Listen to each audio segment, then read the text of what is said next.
Hello everyone, in this video we will discuss exercise 12.1 linear programming, question number 4, very important question from examination point of view.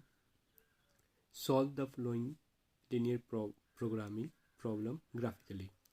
हमने इससे previous videos में जो question किए थे उनमें हमने बाउंडेड रीजन पढ़ा था, जो बाउंडेड फिजिबल रीजन पढ़ा था। इस क्वेश्चन में हम वो रीजन पढ़ेंगे जिसमें अनबाउंडेड होगा, उसको कैसे ग्राफिकली सॉल्व करते हैं। तो let us start the question.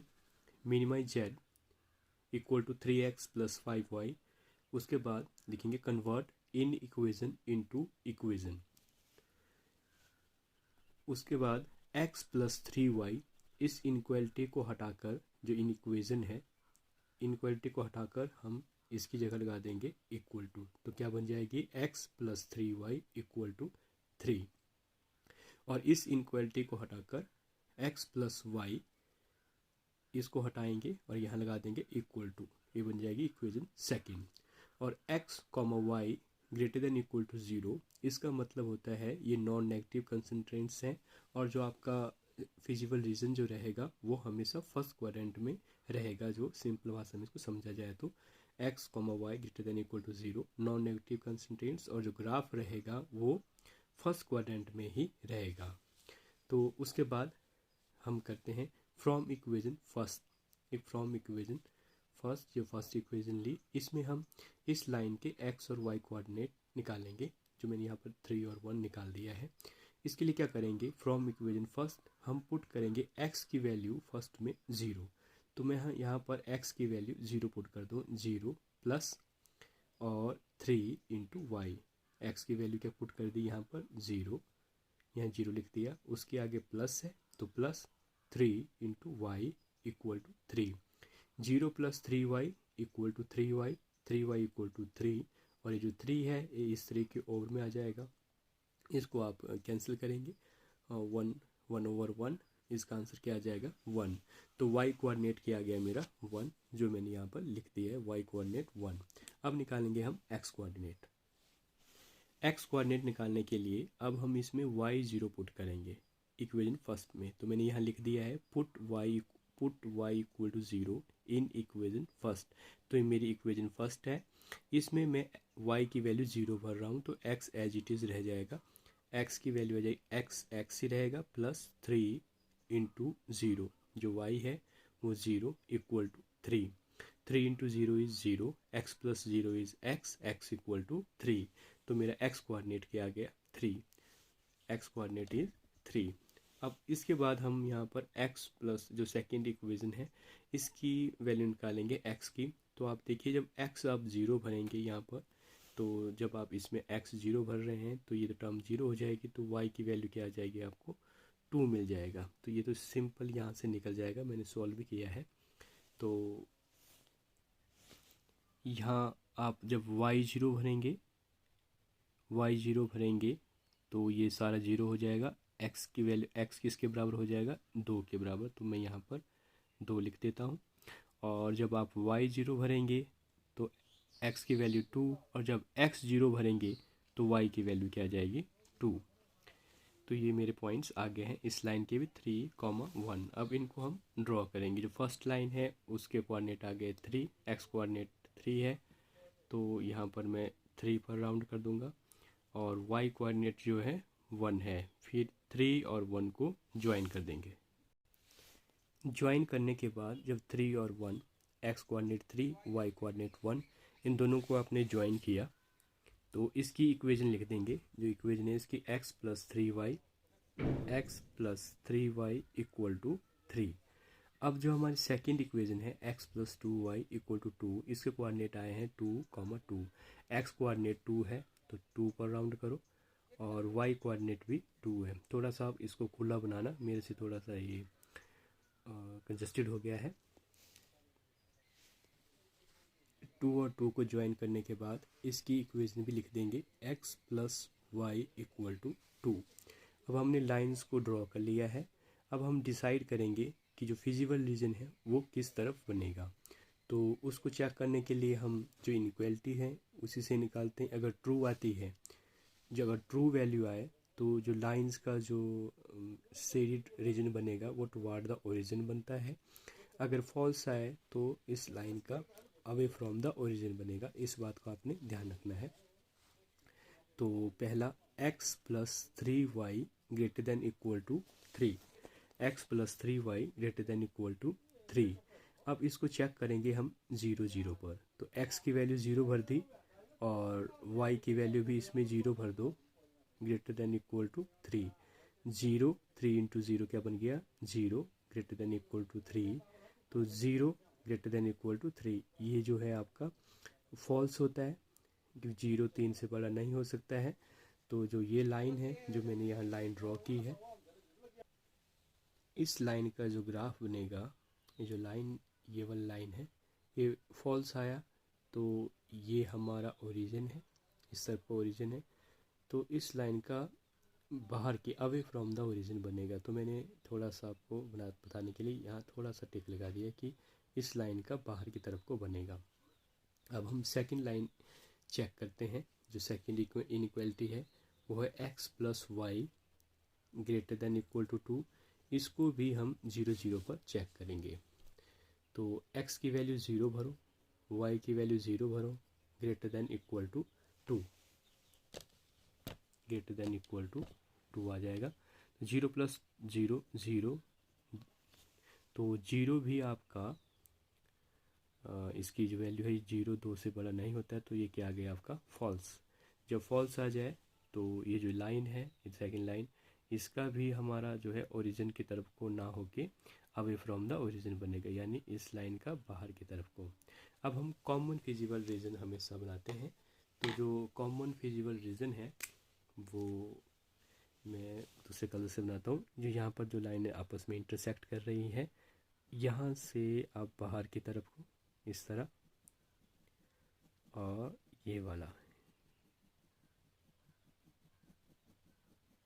वाला जो है हमारा ग्राफ बन जाएगा।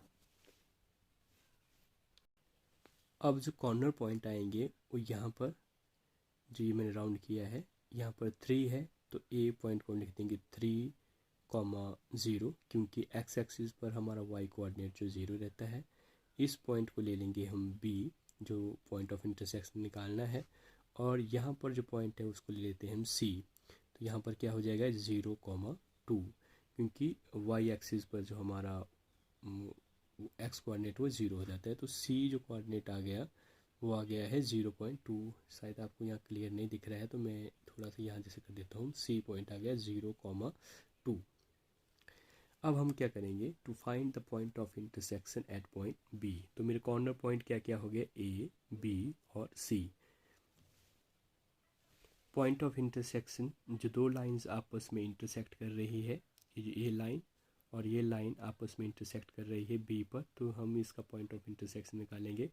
तो जो ये फर्स्ट लाइन है, ये वाली लाइन, इसकी इक्वेशन है, इसकी equation x plus 3y equal to 3। जो ये वाली लाइन है इसकी है, सॉरी ये वाली लाइन इसकी है x plus 3y equal to 3। और जो दूसरी लाइन एट पॉइंट बी पर काट रही है, इंटरसेक्ट कर रही है, उसकी इक्वेशन है x plus y equal to 2। अब आप इसमें कोई भी मेथड यूज़ कर सकते हैं, जिससे एलिमिनेशन करो, सब्स्टिट्यूशन करो। मैं इस मेथड को यूज़ करता हूँ, तो अगर आपको समझ आया तो उस हिसाब से आपने इसको कर लेना है। सबसे पहले हम इस तरफ को मल्टीप्लाई करते हैं, तो 3 इंटू 2। फिर ऊपर की तरफ को हम ऐसे डॉटेड लाइन लेते हैं, डॉटेड लाइन, फिर यहाँ पर माइनस लग जाएगा, फिर यहाँ पर 1 इंटू 3 कर देंगे। एक बार दोबारा देख लीजिए, जो ब्लैक लाइन है पहले हम उसको मल्टीप्लाई करेंगे 3 इंटू 2, जब डॉटेड लाइन लगाएंगे उसका यहाँ माइनस लगाएंगे और फिर 1 इंटू 3 कर देंगे। फिर दोबारा, फिर जो ओवर में चीज़ आएगी, यहाँ हम इसको मल्टीप्लाई करेंगे 3 इंटू 1, यहाँ पर x का कोफिशिएंट 1 है, तो 3 इंटू 1। फिर आप जो डॉटेड लाइन है, डॉटेड लाइन, डॉटेड लाइन का माइनस लगेगा और 1 इंटू 1।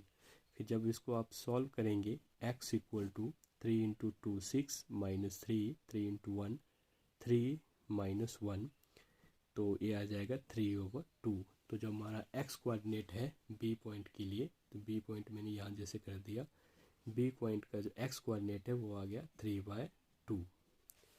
अब हमने निकालना है y कोऑर्डिनेट। तो y कोऑर्डिनेट के लिए भी मैंने प्रीवियस वीडियो में आपको बता दिया है कि सिर्फ हम y वाले को शिफ्ट करते हैं। y वाला जो y वाले टर्म को है उसको पहले लिखेंगे और जो x वाले है उसको बाद में लिखेंगे। तो जैसे जो 3y है इसको यहाँ लिखेंगे पहले 3y प्लस, और जो 1x है इसको बाद में 1 प्लस x इक्वल टू 3।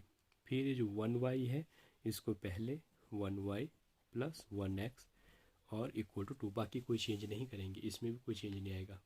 ये वाली टर्म पहले नंबर पर चली जाएगी, y वाली टर्म पहले नंबर पर चली जाएगी और जो x वाली टर्म है वो दूसरे नंबर पर आ जाएगी। फिर दोबारा हम वही ऑपरेशन लगाएंगे। अब y कोऑर्डिनेट निकालना है तो सबसे पहले इस तरफ को मल्टीप्लाई करते हैं 1 इंटू 2। फिर उसके बाद डॉटेड लाइन का पहले माइनस, फिर 1 इंटू 3 फिर दोबारा यहाँ पर ब्लैक लाइन आ जाएगी। तो ब्लैक लाइन का 1 इंटू 1, फिर डॉटेड लाइन का माइनस 1 इंटू 3। फिर इसको सॉल्व करेंगे। मेरा y कोऑर्डिनेट सॉल्व करने पर आ गया है 1/2। अब मुझे जो कॉर्नर पॉइंट्स वो मिल गए हैं A, B, C। तो कॉर्नर पॉइंट पर हम चेक करेंगे। जो कॉर्नर पॉइंट मुझे मिले गए हैं, कॉर्नर पॉइंट एक A, B और C। A के कोऑर्डिनेट्स हैं 3,0, B के कोऑर्डिनेट हमने पॉइंट ऑफ इंटरसेक्शन से निकाल के 3/2, 1/2 और C के कोऑर्डिनेट हैं 0,2। अब हम कॉर्नर पॉइंट लिखेंगे। मैंने कॉर्नर पॉइंट लिख लिए हैं। अब कॉर्नर पॉइंट्स को हम इसमें पुट करेंगे बारी बारी करके।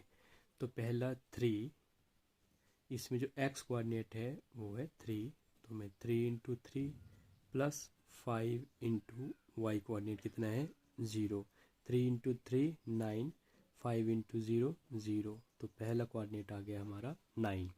अब सेकंड कोऑर्डिनेट के लिए जो सेकंड है वो है 3 इंटू, यहाँ b का पहला कोऑर्डिनेट 3/2, फिर आगे लगा है प्लस लगा देंगे 5 इंटू वाई कोऑर्डिनेट कितना है 1/2।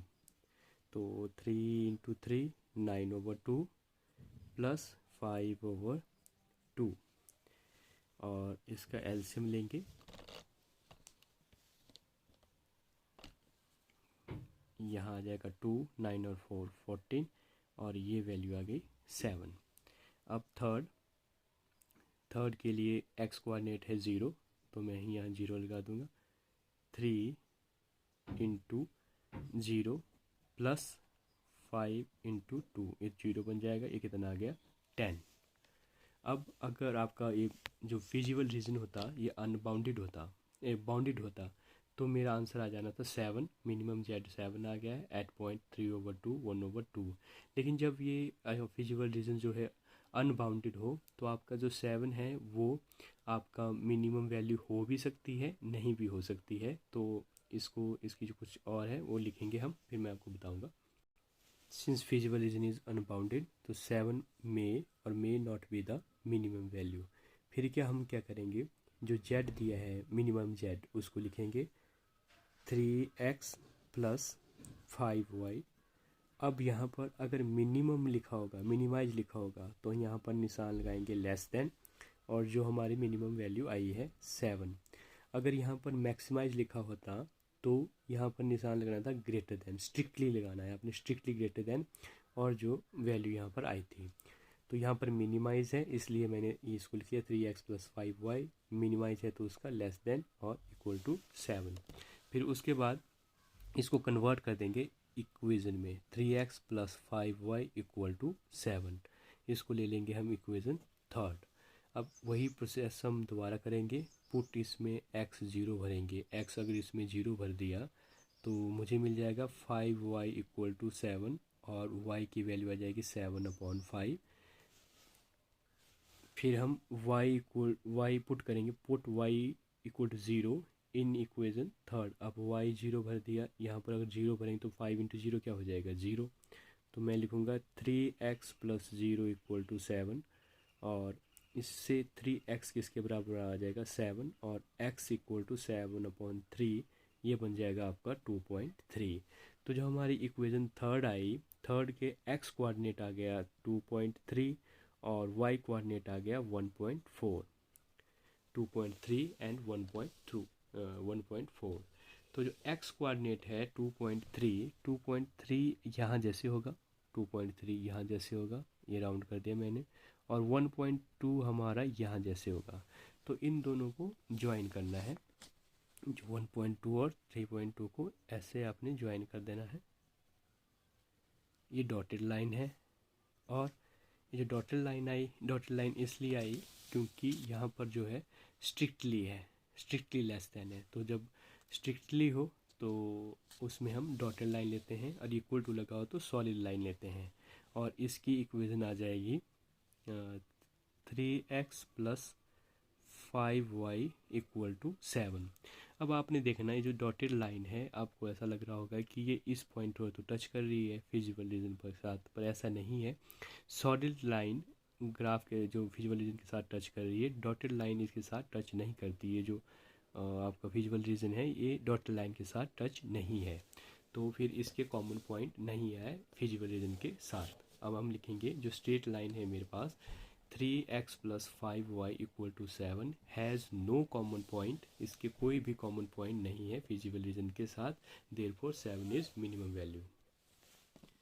Since straight line 3x plus 5y equal to 7 has no common point with feasible region, तो फिजिबल रीजन में आपका कोई भी कॉमन पॉइंट नहीं आया है। इस लाइन को ड्रॉ करने पर हमारा कोई भी कॉमन पॉइंट नहीं है, तो हम लिखेंगे therefore minimum z is equal to 7 at 3/2, 1/2। ये आपका आंसर हो गया। और बहुत ही ज़रूरी क्वेश्चन है ये, एग्जामिनेशन पॉइंट ऑफ व्यू से बहुत बार आया हुआ है, बहुत बार। तो इसको आप अच्छी तरह ट्राई करें। अगर यहाँ पर आपका जो फिजिबल रीजन के साथ ये लाइन जो है, अगर ये सपोज करो ये लाइन इसमें चली जाती, जो रेड वाले एरिए में चली जाती, तो मैंने लिखना था कि the straight line 3x plus 5y equal to 7 has common point with feasible region, therefore no maximum value, no minimum value. यहाँ मिनिमम पूछा है तो हम लिखेंगे नो मिनिमम वैल्यू। अगर लिखा हुआ था यहाँ मैक्सिमम तो हमने लिखना था therefore no maximum value exist. तो इसमें जो आपका कॉमन रीजन जो है उसमें आया ही नहीं क्योंकि ये बाहर से निकल गई लाइन। तो इस तरह हम लिखेंगे straight line has no common point, therefore minimum value is 7 at 3/2 and 1/2. I hope you understand this question. If you have any problem, then personally comment me. Thank you so much.